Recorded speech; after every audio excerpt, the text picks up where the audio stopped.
할렐루야. 마리아의 특송 하나로 교회가 또 밝아지는 게 얼마나 감사한지 모르겠습니다. 하나님 은혜가 부활의 아침에 우리 모든 주의 백성들이 가득길 축원합니다. 이 부활절은, 이 부활이라고 하는 것은 우리 기독교 신앙의 핵심이요 가장 중요합니다. 부활을 빼고 기독교 신앙을 설명할 수가 없습니다. 그리고 우리나라에서, 우리나라 교회사에도 부활절은 그 어떤 것보다 의미가 있습니다. 1885년 4월 5일에 제물포항으로 언두다 편젤러 선교사님께서 들어오셨는데, 날짜를 잡으려고 잡은 게 아니라 그날이 바로 부활절이었습니다.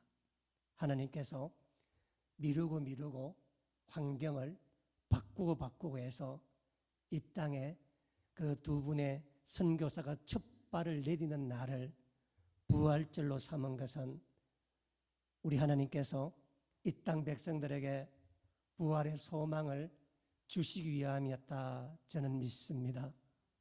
그리고 원래 부활절은 특별히 절기상 오늘이 고구거든요. 이 고구라고 하는 말 뜻은 봄에 비가 내려서 만곡이 백곡이 윤택하여진다라는 이야기입니다. 특히 고구날 비가 오면은 그에 큰 풍년이 든다고 했는데, 작지만 비가 오지 않았습니까? 원래 우리 모든 성도들과 이 땅에 어렵고 힘든 일들, 정치, 경제, 모든 일에 큰 풍년이 드는 한 해 되었으면 좋겠습니다. 주께서 반드시 그렇게 할 줄로 믿습니다. 지금은 이제 원래는 제게 그렇게 질문을 한 분이 없었는데, 매년 이맘때 부활절이 되면 제게 몰래 와서 좀 멋쩍은 표정을 지으며 부활이 뭔지를 묻는 분들이 있습니다. 교회 생활을 오래 했는데 부활이 가장 중요하다고 이야기했는데, 부활 생명을 가지라고 이야기했는데, 도대체 부활이 뭔지는 모르겠고 물어보려니까 창피하고 그것도 모르느냐라고 해서 삐쭈삐 하다가 제게 와서 부활이 뭔지를 물어보는 분들이 있습니다. 아마 여러분 대부분 다 부활이 뭔지를 묻고 싶은데, 또 알고 싶은데, 그거 물었다가는 믿음 없는 사람 될까봐 체면치레한다고 아마 아는 척 그렇게 지나가신 분들이 대부분일 겁니다. 그러나 염려하지 마시기 바랍니다. 부활에 대해서 우리가 설명하고 알 수 있는 사람은 세상에 아무도 없습니다. 왜냐하면 그 이유가 두 가지 이유 때문에 그렇습니다.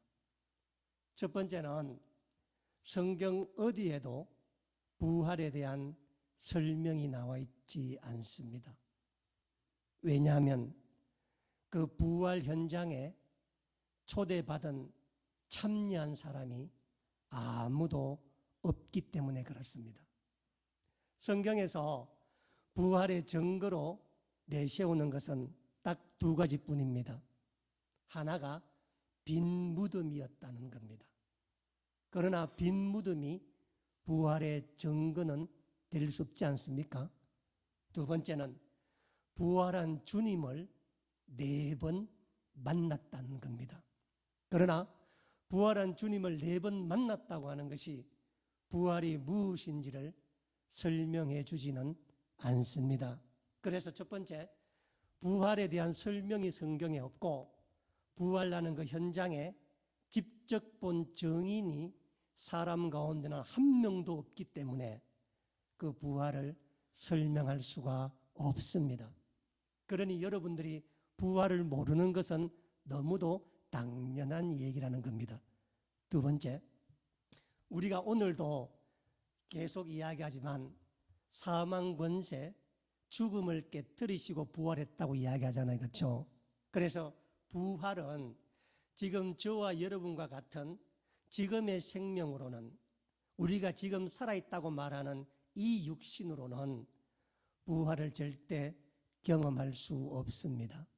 부활은 우리가 죽고 난 다음에, 이 생명이 끝나고 난 다음에 이어지는 새로운 생명이기 때문에 한 번도 죽어보지 않은 사람이 어떻게 부활의 생명에 대해서 알겠습니까?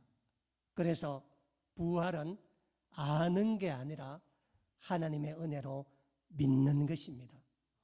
부활은 우리 삶을 보면서 지금 우리가 사는 이 세상으로 세상이 끝난다면 이 세상이 얼마나 허무한가, 세상에 악인이 이렇게 권세를 잡고 의인을 핍박하는 세상에 이렇게 사는 것이 내 삶의 끝이라면 이게 무슨 소망이 있을까?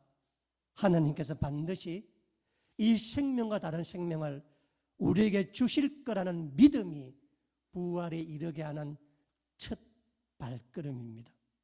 그래서 이 소망을 갖고 여러분께서 이 땅의 생명을 다하는 날 하나님께서 새로운 생명에 대한 부활의 경험을 하게 하실 겁니다.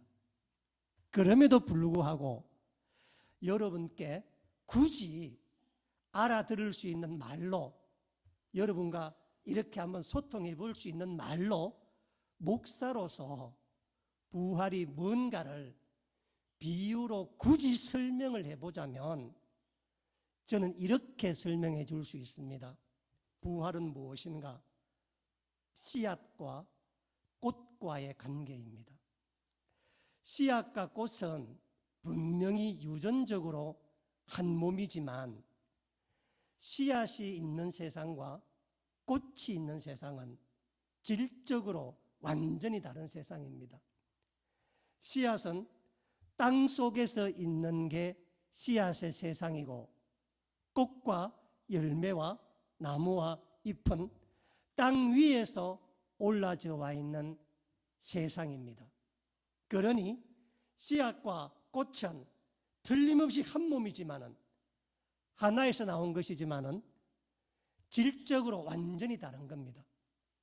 그래서 씨앗이 만든 세계와 꽃이 만든 세계는 완전히 다르며 세상 그 어떤 사람이 이 작은 씨앗을 보며 이 씨앗에서 푸른 잎이 나며 이 씨앗에서 천년을 살아갈 수 있는 나무가 만들어지며 이 씨앗에서 아름다운 꽃과 사람이 먹을 수 있는 열매가 맺힌다고 누가 상상을 하겠습니까?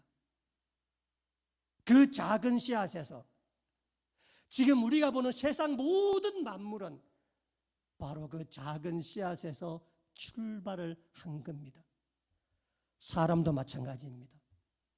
정자와 난자라고 하는 그 작은 씨에서 나온 인간이 이 문명을 이루어내는데 그 작은 정자와 난자만을 바라보면서 이런 문명을 만들어낼 인간이 나올 거라고 누가 상상을 하겠습니까? 씨앗은 매우 작지만 어떤 것은 눈에도 잘 보이지 않지만 이 씨앗이 심어져 썩기만 썩으면 이 씨앗이 만드는 세상은 땅 위에 생명의 세상, 씨앗 땅송과는 비교할 수 없는, 상상할 수 없는 푸르름의 세상, 향기로운 세상, 그 나무로 집을 짓고 그 나무로 배를 만들고 그 씨앗에 나온 식물로 사람이 먹고 자라며 나아가며 이것을 그 작은 씨앗이 만들어내는데 우리 눈에는 이 씨앗과 이 꽃과 열매와 나무가 한 몸이지만은 같다는 것을 누구도 알아보지 못합니다. 부활도 아마 그렇지 아니할까 생각합니다. 지금 우리의 이 생명을 갖고는 이해하지 못하지만 이 생명을 통해서 하나님께서 새로운 생명으로 만들어가는데 그 변화가 작은 씨앗이 만든 이 푸름의 변화, 훨씬 더 큰 생명의 변화로 우리를 만들어 가실 것입니다. 이게 꼭 부활을 설명하는 아닌데 제가 생각해 보니까 이렇게 설명하면 부활에 대한 설명이 되지 아니할까 하는 생각이 듭니다. 그리고 왜 우리가 부활을 이해하지 못하는가? 가장 중요한 이유는 부활은 하나님께 선택된 자만이 부활을 알 수 있다는 것입니다. 그래서 고린도전서 15장에 보면 사도 바울이 부활한 예수님을 만났던 명단을 기록하고 있거든요. 첫 번째 베드로, 12사도, 500명의 형제, 예수님의 동생이었던 야고보, 그리고 마지막 사도 바울 본인이라고 이야기합니다. 세상에 사람이 그렇게 많았지만 사람들이 부활한 예수님을 만나는데 다 만난 것이 아닙니다. 오늘 말씀을 통해서 부활한 예수님을 만날 수 있기를 축원합니다. 이 부활이라고 하는 것은 예수님의 공생애나 예수님의 삶 전체와 완전히 다릅니다. 부활이 얼마나 다르냐면은 예수님 태어나신 성탄만 하더라도, 크리스마스만 하더라도 참여한 사람이 너무 많아요. 천군 천사가 밤새껏 환영의 나팔을 불었고, 수천리 떨어진 이방 땅에 있던 동방 박사가 오직 별만 보고 예수님 탄생에 참여하고, 들판에 양을 치던 목자들도 참여합니다. 예수님 태어나는 그 현장에는 최소한 마리아와 요셉이 있었고, 그 현장에는 동방 박사가 있었고, 목자들이 있었고, 그 태어남을 헤롯 임금도 알고 있었고, 제사장도 알고 있었고, 온 예루살렘이 소동할 정도로 모두가 다 난리 법석 치며 예수님의 탄생이 이루어진 겁니다. 십자가 사건에도 마찬가지입니다. 예수님 죽음이 이끄는 십자가 사건에 로마 총독 본디오 빌라도가 동원이 되고, 유대 최고 의결기관인 산헤린 공회 원들이 다 동원되고, 대제사장 가야바와 안나스가 동원이 되고, 수많은 군중의 무리가 동원이 되고, 예수님 12제자가 동원이 되고, 심지어 예루살렘에서 직선거리 1500km 떨어져 있는 아프리카 구레네에서 온 시몬도 이 십자가에 동원됩니다. 그래서 당시 모든 사람이 십자가 지고 가던 예수님을 다 보았고, 골고다 언덕에서 죽었던 예수님을 그들 눈으로 다 보았으며, 아리마대 요셉은 예수님을 자기 가족 무덤까지 다 묻었습니다. 예수님 공생의 3년은 말할 필요가 없습니다. 가는 곳곳마다 사람이 다 있었고, 가는 곳곳마다 증인이 다 있었습니다. 이렇게 탄생 때도 수많은 사람이 동원되어서 초대되어서 다 봤고, 예수님 죽을 때도 예루살렘 유월절 맞아 온 사람들이 다 보았는데, 유일하게 부활만큼은 한 사람도 하나님 초청하지 않았습니다. 오죽했으면, 우리 요한복음 2장 나중에 보겠지만, 오죽했으면 부활의 첫 증인으로 복음서 기자들이, 그것도 빈 무덤 본 거를 부활의 증인으로 여성을 기록해 놨습니다. 여러분, 당시에는 여성의 증언은 법정에서 증언으로 받아들여지지 않습니다. 왜냐하면 여자가 하는 말은 믿을 가치가 전혀 없기 때문에 그렇습니다. 그러니까 여자들이 아무리 봤다고 이 성경이 기록해 놔봐야 전혀의 의미의 증언의 가치가 없습니다. 그런데도 복음서 기자들이 이렇게 해놓은 것은 당시 사람들 눈에는 예수의 부활이 얼마나 거짓말이었는가, 얼마나 허망한 일인가. 저놈들이 시체를 훔쳐놓고 몰래 놓고 거짓말 퍼뜨렸다고 하는 것이 초대교회 안에 너무도 정설로 받아들여지는 파단 이야기인데, 그런 걸 알면도 불구하고 여성을 정인으로 세울 수밖에 없었던 것은 뭐냐면 그것이 사실이기 때문에 그렇습니다. 그래서 성탄에는 하나님의 일을 도울 사람들이 굉장히 많았습니다. 십자가에도 하나님 일 도울 사람이 굉장히 많았습니다.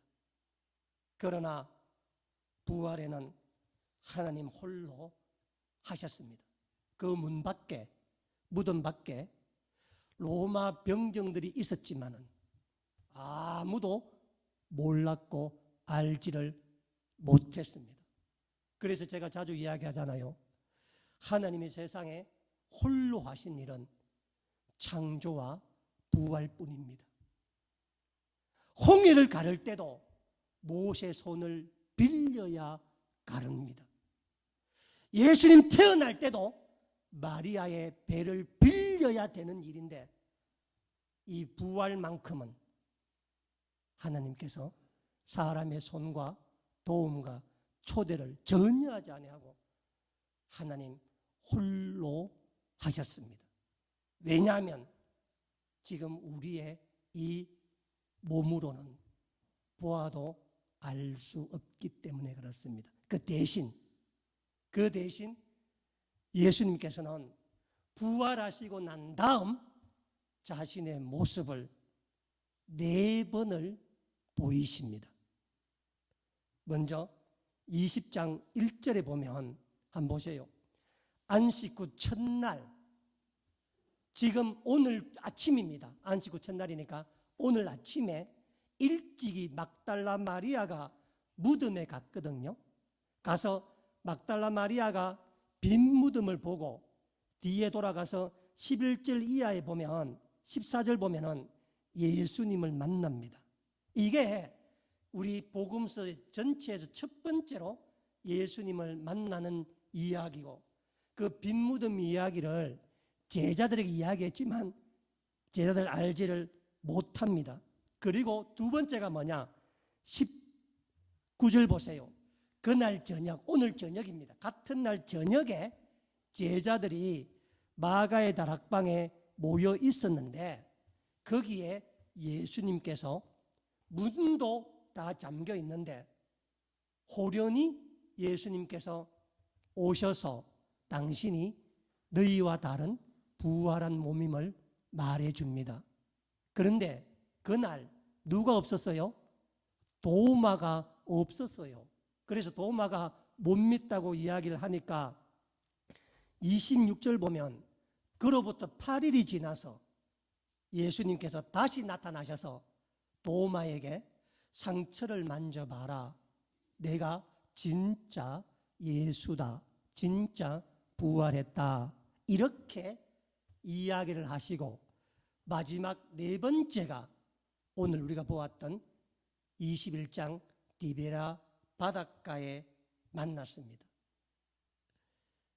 그런데 제가 여러분들에게 말씀드리고 싶은 것은 뭐냐면은, 제가 방금 이야기했듯이 베드로와 요한은 안식 후 첫날 마리아가 빈 무덤 보고 와서 함께 가서 둘 다 무덤 안에 들어가서 수위만 개켜 있는 모습을 보고 직접 민부덤도 가봤습니다. 그날 저녁에 예수님이 자기들에게 와서 평안히 있으라 말씀하는 것도 함께 들었습니다. 그리고 여드레 뒤에 다시 주님이 나타나셔서 상처난 몸도 보이셨습니다. 적어도 부활한 주님을 2번을 직접 만났고, 베드로와 요한은 무덤까지 가봤는데 어찌된 영문인지 오늘 본문에 제자들은 그 부활하신 예수님을 만나고도 외면하고 영적 변화를 가지지 못하고 3년 전 떠났던 자기 집으로 돌아와서 뭐라고 말하는가? 3절 말씀 한번 보시기 바랍니다. 시몬 베드로가 나는 물고기 잡으러 가노라 하니 그들이 우리도 함께 가겠다. 절 주목해 보세요. 부활한 예수님을 3번이나 만나고 난 다음에 베드로와 6명의 총 7명입니다. 7명의 제자가 다시 자기 고향으로 돌아와서 부활하신 주님을 만났으니 새로운 영적 세계를 만들어 가야 되겠다, 그런 말 한 게 아니라 나는 이제 고기를 잡으러 가겠다. 너희들은 어떻게 할래? 내 지난 3년간 예수를 따라다녔는데, 내가 부활한 예수를 만났는데 다 헛일이었다. 이제 나는 고기 잡아 호구지책 먹고 살려고 하는데 너 6명 어떻게 할래?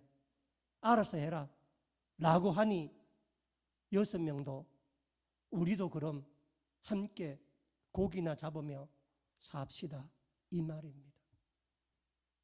저는 목사로서 이 본문을 볼 때마다 눈물이 확 쏟아지는 그런 느낌이, 그런 마음이 듭니다.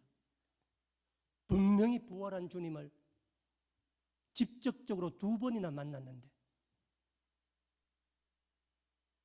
그런데 또다시 돌아와서 마치 아무 일도 없던 듯이 다시 돌아와서 이제 나는 고기나 잡으며 살란다, 이제 나는 예전으로 돌아가야 되겠다, 이 말을 하는 겁니다. 예수님이 제자 7명이 부활한 주님 만나고 난 다음에 첫 번째 한 말과 첫 번째 한 행동이 뭐냐면 3년 전의 삶으로, 예수님 알기 전의 삶으로 돌아가겠다, 그 말입니다. 3년 전에 디베다 바닷가에서 오직 예수님의 말씀에 의지하여 배를 버리고 그물을 버리고, 심지어 요한과 야고보는 아버지를 버리고 가정을 버리고 예수에 미쳐서, 하나님 나라에 미쳐서 3년간 돌아다녔던 그들이었습니다. 예수님과 함께 세상 한번 바꿔보겠다고, 예수님과 함께 고아와 세리와 과부가 함께하는 그런 아름다운 세상 우리가 한번 만들어 보겠다고, 사람답게 사는 세상 한번 만들어 보겠다고, 그렇게 죽도록 예수에 미쳐서 3년을 따라다녔는데, 설마 했는데 예수님 한 번씩 십자가 이야기하고 죽는 이야기를 하시는 겁니다. 진짜 그러다가 너무도 허망하게 십자가에 달려 돌아가신 겁니다. 그리고 부활하셨다고 하는데, 부활한 주님을 2번이나 만났는데, 부활한 주님만 만나면은 세상이 다 무릎 꿇을 줄 알았는데, 세상 모든 권세를, 세상 모든 재정을, 물질을 호령하며 살 줄 알았는데, 부활한 예수를 2번 만났는데 별 이야기가 없어. 상처만 만져봐라, 평안히 있어라. 우리는 그런 걸 원하는 게 아닌데, 권세와 능력과 힘을 원하는데 가타부타 말씀이 없는 게, 말씀이 2번을 만났는데. 그러니 나는 이제 그만 포기할란다. 나는 이제 고기나 잡으며 내 남은 생애 가족 돌보 살아야 되지 않겠느냐. 너는 어떻게 할래? 베드로의 말입니다. 6명의 제자가 우린들 배울 수 있습니까? 같이 하던 대로 고기나 잡읍시다, 이 말입니다. 여러분, 송충이는 솔잎을 먹어야 한다는 말이 있습니다. 분수를 알아야지 살던 대로 살아야 되지. 어디서 갈릴리 촌놈들이, 어디서 갈릴리 어부들이, 지 이름 석자도 못 쓰는 무식한 놈들이 무슨 하나님 나라를 이룬다고, 무슨 세상을 바꾼다고 그 꿈을 꾸고 미친 듯이 예수를 참정한 따라다녔으니 이 무슨 개고생을 했단 말인가? 이 무슨 허망한 일을 했단 말인가? 이 무슨 허탄한 꿈을 꾸었단 말인가? 그래, 우리는 고기나 잡자. 뭐 우리가 뭘 하겠나? 저 예수도 저러고 저 모양 됐는데 뭘 하겠나? 오늘 본문 디베라 바닷가에서 있었던 분위기가 이런 분위기입니다. 그래서 베드로가 나는 고기를 잡으러 가노라. 그러니 우리도 함께 고기나 잡으러 가자 해서 부활 이후에 예수님 만났던 이 제자들이 3년 전에는 예수님 말씀에 의지하여 배와 그물을 버려두고 따랐는데 지금은 호구지책, 먹고 사는 문제 때문에 이젠 예수를 버리고 다시 갈릴리 바다로 왔다고 하는 게 오늘 이 부활절 아침에 이 요한복음 21장에 나오는 이 말씀입니다. 그러면 여러분, 그러면 여기서 매우 중요한 질문을 던져야 됩니다. 왜 제자들은 부활한 예수를 2번이나 만나고도 영적 변화를 가져오지 못했는가? 그 이유가 누가복음 24장에 분명하게 나옵니다. 16절에 뭐라고 나오느냐? 저들의 눈이 가리워져 있었다는 겁니다. 여러분, 예수님을 직접 보고도, 부활한 예수님을 직접 만나고도, 그분의 몸에 손을 대어 보고도 예수님이 우리 눈을 열어주지 아니하시면은 알아보지 못합니다. 누가복음 24장은 그 유명한 엠마오로 가는 두 제자입니다. 엠마오, 예루살렘에서 25리 떨어진 동네가 엠마오라는 동네가 있습니다. 예수님 십자가에 달려 죽으시고 부활한 아침 오늘입니다. 이 엠마오로 이 두 제자가 로마 당국의 위협과 유대인들 예수 잔당 속출하는 걸 듣고 겁을 내어서 엠마오로 도망가고 있는 중이었습니다. 그 길에 예수님께서 함께 동행을 했는데 그들의 눈이 가리워져 예수를 알아보지 못했다 이야기합니다. 제자였는데, 3년간 예수님과 함께 다녔던 제자였는데, 예수님이 옆에 와서 함께 걸어가고 있는데도 예수를 못 알아봤다. 왜? 눈이 가리워져서. 여기에 눈이 가리워졌다는 말은 헬라어 원어의 의미는 뭐냐면요, 억제되었다는 뜻입니다. 자기들이 못 본 게 아니라 하나님이 못 보도록 눈을 억제했다는 이야기입니다. 하나님께서 내가 아무리 보고 싶어도, 내가 아무리 듣고 싶어도 하나님께서 보게 하시지 아니하면 볼 수가 없는 겁니다. 심지어 예수님께서 구약 성경을 풀어주는 그때까지도 몰라. 그런데 예수님이 눈을 열어주니까, 떡을 뗄 때 눈이 열리니까 예수님을 알아보는 겁니다. 오늘 본문에 가장 충격적인 말이 뭐냐면 4절 말씀.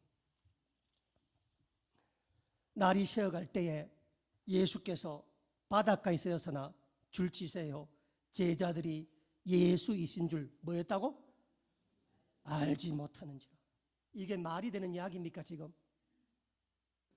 여러분, 우리가 8절에 보면은 그 거리가 50칸쯤 된다 그래요. 200규빗입니다. 미터로는 90m예요.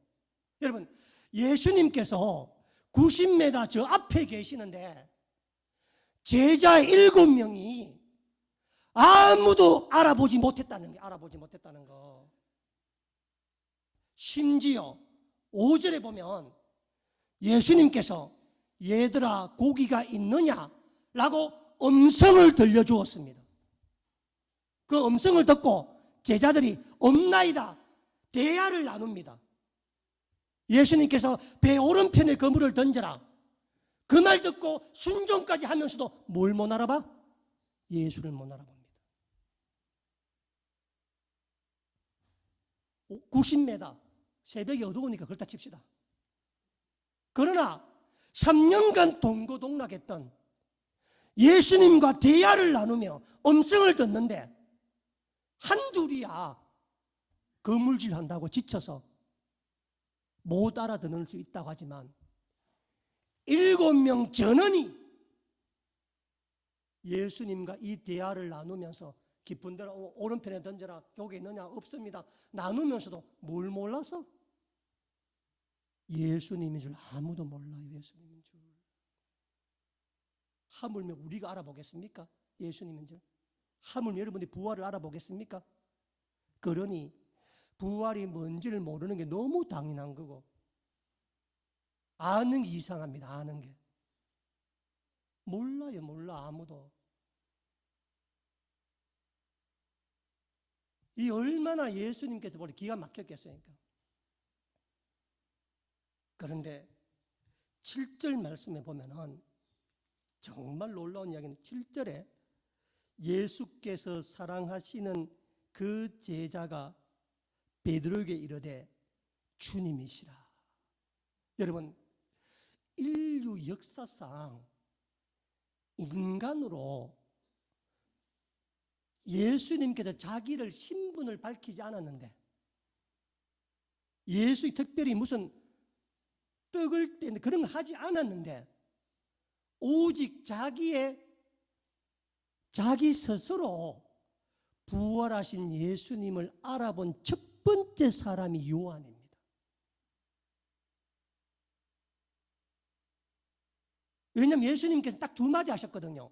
고기가 있느냐? 오른편의 그물을 던져라. 예수님 자기가 누군지 말씀 안 하셔서. 그런데 몰랐다가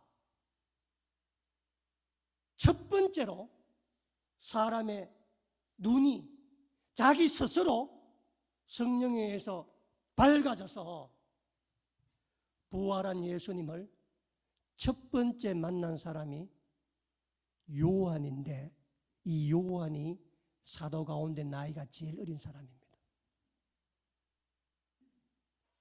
이때 요한의 나이가 아무리 많아야 20을 안 넘었습니다. 왜냐하면 요한은 AD 90년까지 살아야 될 사람이기 때문에 그렇습니다. 이게 얼마나 놀라운 일이냐. 깨우쳐 줘야만 아는데 야 이 믿음이 적은 자들아 그게 아니라 부활한 주님을 첫 번째 알아보는데 알아보고 난 다음에 그 사실을 베드로에게 말하니까 베드로의 눈이 떠집니다. 베드로에게. 그리고 베드로가 무슨 행동을 했는가? 정말 놀라운 행동을 하는데 한번 보세요. 7절에 주님이시라 하니 시몬 베드로가 벗고 있다가 주님이라 하는 말을 듣고 겉옷을 두른 후에 줄친 옷에 바다로 뛰어 내리더라. 저를 주목해 보세요. 요한이 주님이시다 라는 그 말을 듣자마자 베드로가 여러분 90m밖에 안 됩니다. 배를 타고 오면 되는 길입니다. 그렇죠? 90m가 뭐 얼마 걸리겠습니까? 배를 저으면 5분도 안 걸릴 거 아니겠습니까? 그런데 베드로는 주님이시란 말을 듣고 옷을 입은 게 아니라 두릅니다. 그렇죠? 여기 보면은 겉옷을 뭐한다고? 두른 후에 이 둘렀다는 동사가 예수님께서 최후의 만찬 때 제자들 발을 씻겨주기 위해서 수건을 허리에 둘렀다는 같은 단어입니다. 베드로가 옷을 입은 게 아니에요. 옷을 입은 게 아니라 주님처럼 옷을 두른 겁니다. 수건을 허리에 두르듯이 두르고 바다로 뛰어가는데 복음서 전체에서, 인류 역사 전체에서 하나님이 부르지 않았는데 자기 스스로 하나님께 있는 힘을 다하여 나아가는 인간의 첫 번째 모습입니다. 디베라 바닷가에서는 나를 따르라, 내가 사람 어부가 되게 하리라 라고 이야기하고 따라왔거든요.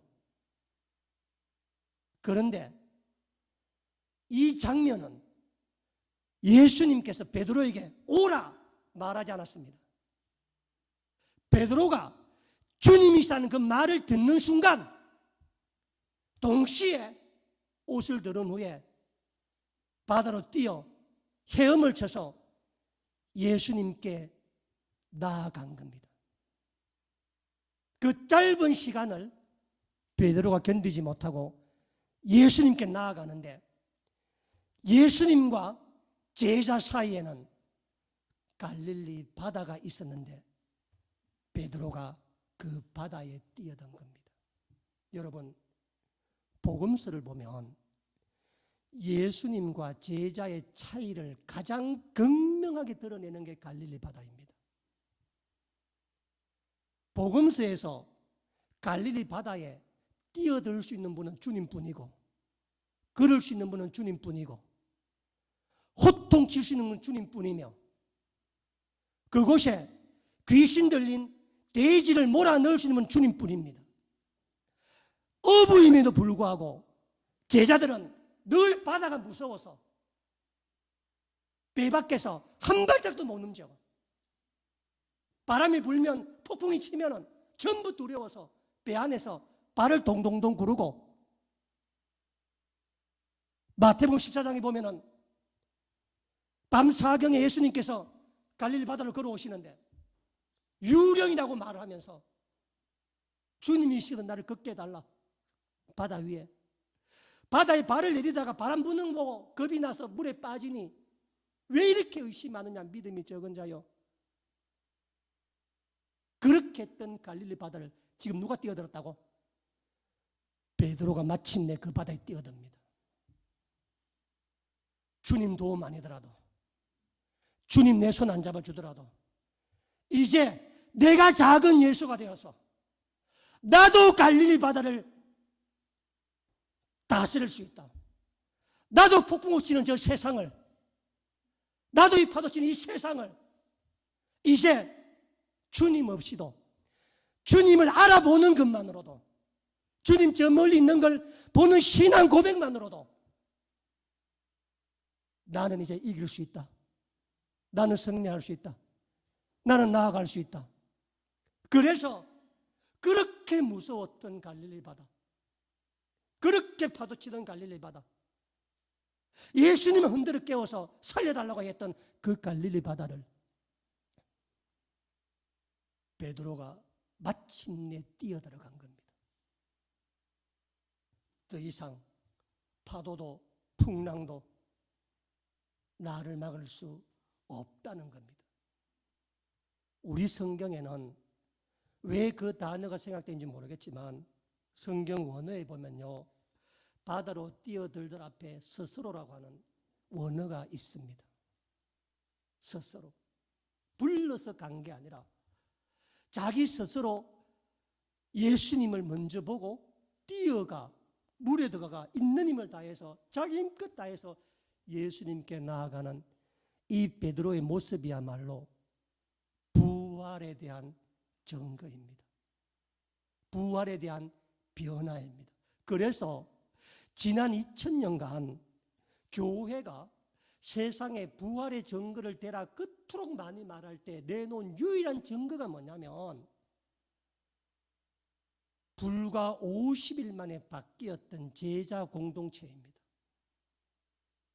50일 전만 하더라도 도망다니며 피해다니며 고기 잡으러 다녔던 그들이 무슨 일을 겪었기에 오순절날 담대하게 제사장 앞에서 감옥 가는 거 두려워하지 아니하고 이야기하며 유대교 총본산인 그 성전 앞 미문 앞에 있는 안전뱅이를 이렇게 세우는 일을 어떻게 50일 만에 할 수 있는가? 어떻게 사람이 세상에 어떤 경험을 하면 이 일을 할 수 있는가? 부활 말고 성령의 능력 말고는 설명이 안 되는데, 그 출발점을 베드로가 갈릴리 바다로 뛰어 들어간 겁니다. 평생 무서웠던 바다, 평생 호구지책하던 바다, 또다시 예수 버리고 또다시 와서 가는 것, 그거 아니면 죽는 줄 아는 갈릴리 바다, 거기에 마침내 지임으로 뛰어들어서 그 바다를 극복하는 게 부활의 증거입니다. 그랬더니 어떤 일이 일어났는가?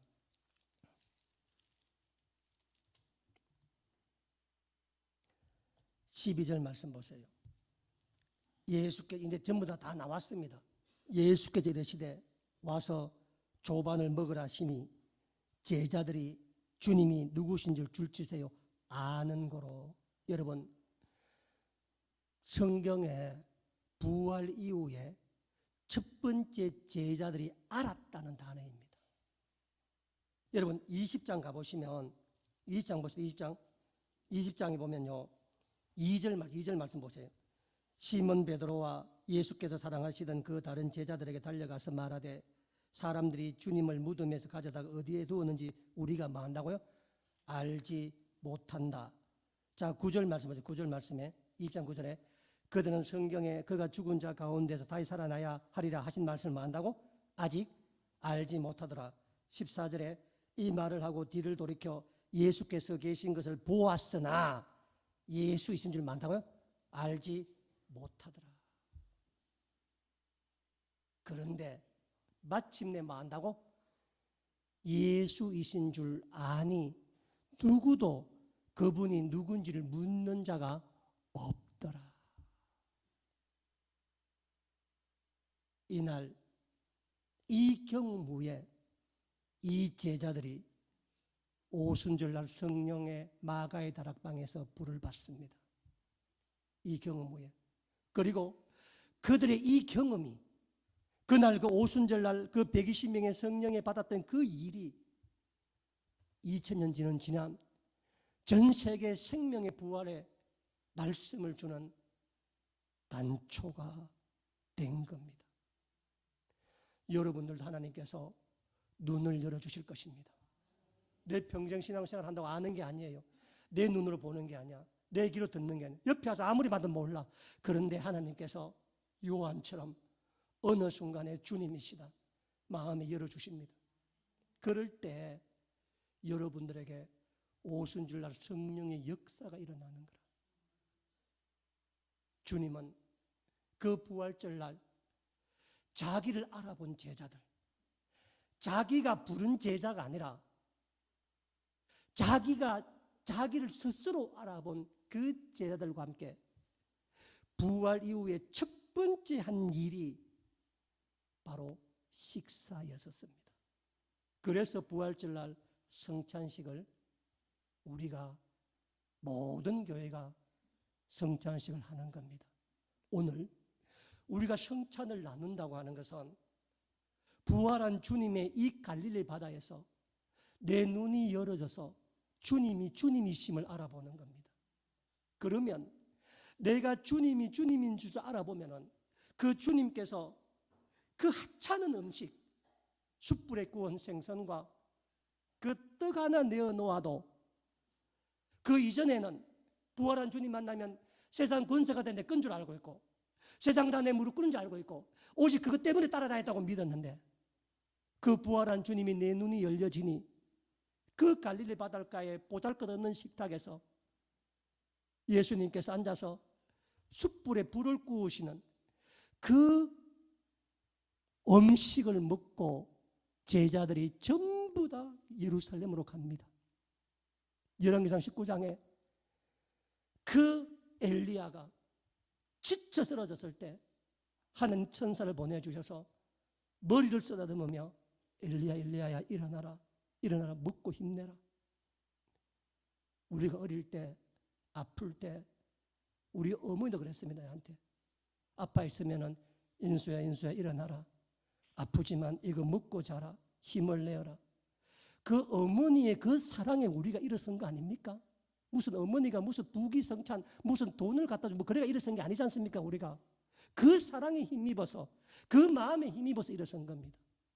오늘 부활절에 우리가 주님의 몸과 피 이 성찬을 함께 나누는 것은 뭐냐면은 오늘도 지치고 힘들어서 밤새껏 직장을 구하다가 못 구해서 하루도 못 내가 시커먼 얼굴로 남들 볼까 몰래 집에 들어왔는 그 아들 보고 어머니가 얘야 밥을 함께 해라 하고 따뜻한 밥 내는 그 밥 먹는 거 무엇이 다르겠습니까? 그래서 이 고기 잡으러 갔던 다시금 세상으로 갔던 이 제자들이 다시 하나님 앞에 돌아가는 것은 권세나 영광이나 물질이나 돈이 아니라 함께 했던 이 마음, 엘리야를 만져주었던 그 하나님. 그때도 숯불에 구운 떡이었거든요. 오늘은 숯불에 구운 생선과 떡을 주면 얘들아 조반을 아침을 함께 먹자. 그날 그 아침에 그거 먹고 쟤들 전부 다 일어나서 오순생에 충만받고 남은 생에 주를 위해 쓰임받았고 그들의 그 생명들이 이 땅의 생명을 이끌어갔던 것입니다. 오늘 우리가 밥 한 끼를 우리 부활절날 풍성에 먹잖아요. 그렇죠? 밥 한 끼를 먹는다고 하는 것은 주님 우리와 함께 하는 것입니다. 그 속에서 부활하신 주님 바라보며 다시 힘을 얻어서 형편은 바뀐 게 없어.